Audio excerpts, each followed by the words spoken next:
Çiftet shqiptari që kanë ose presin të kenë fëmijë nuk do të përfitojnë më një pagesë të vetme si në skemën e vitit të kaluar, por pagesa mujore deri në momentin që fëmia të mbush 5 vjeç. I bashkohet më shumë skemës e Europës kontinentale ose politikave të cilat një pjesë të politikave të cilat nxisin familjen. Vazhdojmë në thonjza përsërisim gabimin me një politikë ose me një program të dytë, i cili prap vjen jo mbi bazë të dhënash. Dhe kur them që prap vjen jo mbi bazë të dhënash, minimalisht ne duhet kishim analizuar efektet e politikës më parshme.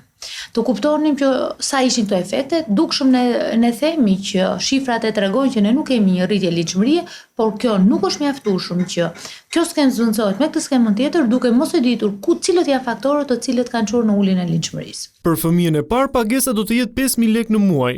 Për fëmijën e dytë 7.000 lekë, ndërsa për të tretin 10.000 lekë ose 120.000 lekë në vit. Në të tre rastet, shuma totale e përfituar është më e lartë krahasuar me skemën e mëparshme.